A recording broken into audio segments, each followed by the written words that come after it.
सुदूर एक गांव में मोहन नाम का पहलवान रहता था, जिसके पास 5 भैंसें थीं। दिन भर भैंसों की देखभाल करना और उनका दूध पीना ही मोहन की दिनचर्या थी। भैंसों का दूध पीते रहने के कारण वो काफी बलवान हो गया था। मोहन अपने बचाव और सहारे के लिए एक लोहे की छड़ हमेशा साथ रखता था। इस कारण कोई भी मोहन को एक बार देख लेता तो उसकी हृष्ट-पुष्ट काया व शक्तिशाली शरीर को देखकर डर जाया करता था। मोहन का पूरी दुनिया में कोई नहीं था, तो उम्र बढ़ने के साथ उसे अपनी शादी की चिंता सताने लगी थी। इसलिए वो अक्सर लोगों से पूछा करता था कि उसकी शादी कहाँ और किससे होगी। लोग उसे देखकर डर जाते व उसके सवाल का जवाब न दे पाते थे। इस पर मोहन उनके साथ मारपीट किया करता था, जिसके चलते लोगों ने उस रास्ते से ही गुजरना बंद कर दिया था। एक बार किसी दूसरे गांव का एक ब्राह्मण और एक हमाम किसी विवाह समारोह में शामिल होने जा रहे थे। रास्ते में उन्हें मोहन मिल गया। मोहन ने ब्राह्मण को देखा तो उसने दोनों को अपने पास बुलाते हुए कहा कि आप तो मुझे ज्ञानी नजर आते हो, बताइए मेरी शादी कब और कहाँ होगी। इस तरह पहलवान का सवाल सुनकर दोनों ठिठक गए। हमाम काफी चतुर था, उसने सोचा कि अगर हम इससे बहस करेंगे तो इसके बल के आगे हमारा कोई मुकाबला नहीं। हमाम को एक तरकीब सूझी और उसमें दूर एक ताड़ के पेड़ की ओर उंगली से इशारा करते हुए कहा कि आपकी शादी वहीं होगी। हमाम की बात सुनकर मोहन फूला नहीं समाया और प्रसन्न होकर उसने अपनी 5 भैंसें दोनों को दान में दे दी और ताड़ के पेड़ की दिशा में चल पड़ा। उस ताड़ के पेड़ के पास एक महिला अपने पति व एक बच्चे के साथ रहती थी। उसका पति बड़ा ही धूर्त व आलसी किस्म का शख्स था और उसे बात बात पर झूठ बोलने की आदत थी। इस वजह से वो महिला अपने पति से बेहद परेशान रहती थी।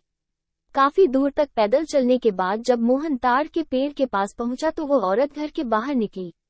घर के आंगन में प्रवेश करते हुए मोहन लड़खड़ा कर गिर पड़ा और उसका एक हाथ औरत के गाल पर तमाचे की तरह लग गया। औरत को लगा कि पहलवान जरूर उसके पति को जानता होगा। अपने एक हाथ से गाल मलते हुए औरत ने पहलवान को अतिथि कक्ष में बैठने के लिए कहा और उसे जलपान कराने लगी। इतने में औरत का पति वहां पहुंच गया। एक पराये मर्द के साथ अपनी पत्नी को देखकर वह गुस्से से मोहन की ओर इशारा कर पत्नी से पूछने लगा कि यह शख्स कौन है। औरत ने डरते हुए कहा कि उसे लगा कि वो परिचित है, इसलिए उसने उसे भीतर आने दिया। अपनी पत्नी की बात सुनकर वो शख्स और भी क्रोधित हो गया और लड़ने के लिए मोहन की ओर झपका। शख्स को रोकने के लिए मोहन ने अपने लोहे की छड़ उसके सिर पर रख दी, जिससे वो आदमी वहीं मर गया। ये सब दृश्य देखकर उसकी पत्नी रोने लगी। माहौल को देखकर पहलवान वहां से जाने लगा तो उस औरत ने मोहन को रोक लिया और कहने लगी कि उसके पति के अलावा घर में कमाने वाला कोई नहीं था और उनकी मृत्यु के बाद अब तुम्हें हमारे साथ ही रहना होगा। इसके बाद मोहन उस औरत के साथ उसी घर में रहने लगा। मोहन को भैंसों का दूध पीने के अलावा कोई काम नहीं आता था। ऐसे में कुछ दिन बाद जब घर का राशन खत्म होने लगा तो महिला ने उससे कहा कि वह बाहर जाकर कुछ कमा कर लेकर आए या फिर राजा के पास जाकर खेती के लिए जमीन मांग ले ताकि वो खेती कर अपना भरण पोषण कर सके। महिला की बात सुनकर पहलवान अपने लोहे की छड़ उठाए राजमहल की ओर चल पड़ा। राजमहल के पास पहुंचने पर सभी द्वारपाल और सैनिक मोहन की काया देखकर डर से कांपने लगे और तुरंत राजा तक सूचना पहुंचाई कि कोई बलवान हाथ में लोहे की छड़ लिए महल की ओर बढ़ता चला आ रहा है। सूचना पाकर राजा ने तुरंत अपने मुंशी को बुलाया और उसे तत्काल पहलवान के पास जाकर आने का कारण पूछने को कहा। पहलवान मुंशी को खेती के लिए जमीन मांगने की अपनी विनती बताता है। संदेश लेकर राजा के पास पहुंचने पर राजा पहलवान को ढेर सारी जमीन देने का आदेश देता है। मुंशी बेहद चतुर होता है तो वो राजा द्वारा पहलवान को दी गई अधिकांश जमीन स्वयं के लिए रखकर मोहन को कब्रिस्तान के पास एक बंजर जमीन का छोटा सा टुकड़ा दे देता है, जिसे पाकर पहलवान खुशी खुशी वापस लौट जाता है। उस बंजर जमीन के पास के बीच में एक पीपल का पेड़ होता है, जिस पर भूतों का बसेरा होता है। जमीन को फसल उगाने योग्य बनाने के लिए जब पहलवान जुताई शुरू करता है तो पेड़ के कारण उसे खेत जोतने में परेशानी आने लगती है।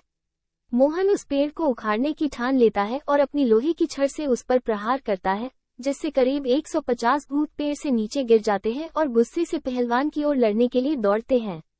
पहलवान अपनी छड़ से सभी भूतों के छक्के छुड़ा देता है। पहलवान से जीतना असंभव जानकर भूत मोहन के सामने पेड़ न काटने की गुजारिश करने लगे। भूतों ने कहा, ये हमारा घर है, हम कई साल से यहाँ रह रहे हैं, हमारे घर को मत उजाड़ो। भूतों ने इसके बदले खेतों में काम कर उपज मोहन के घर पहुँचाने का प्रस्ताव रखा। मोहन को भूतों पर दया आ जाती है और वह उनका प्रस्ताव स्वीकार कर घर चला जाता है। इसके बाद से भूत समय समय पर पहलवान के घर हर फसल पहुंचाने लगे। एक बार उन भूतों का गुरु उनसे मिलने आता है।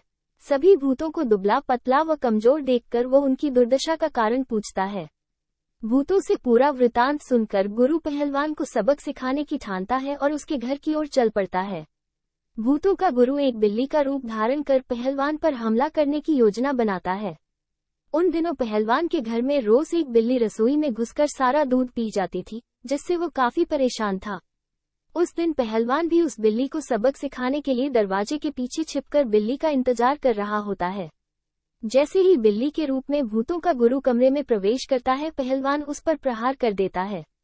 पहलवान के प्रहार से भूतों के गुरु की कई हड्डियां टूट जाती हैं और वह अपने असली रूप में आकर अपनी जान बख्शने का निवेदन करने लगता है। मोहन ने भूतों के गुरु को छोड़ने पर खुद के लिए सजा चुनने के लिए कहा। ऐसे में भूतों के गुरु ने कहा कि उसे बख्शने पर वह राशन की मात्रा दोगुनी कर देगा। भूतों के गुरु की इस बात पर कुछ देर विचार करने के बाद पहलवान उसे छोड़ देता है। पहलवान के घर से निकलकर भूतों का गुरु सीधे अपने शिष्यों के पास जाता है।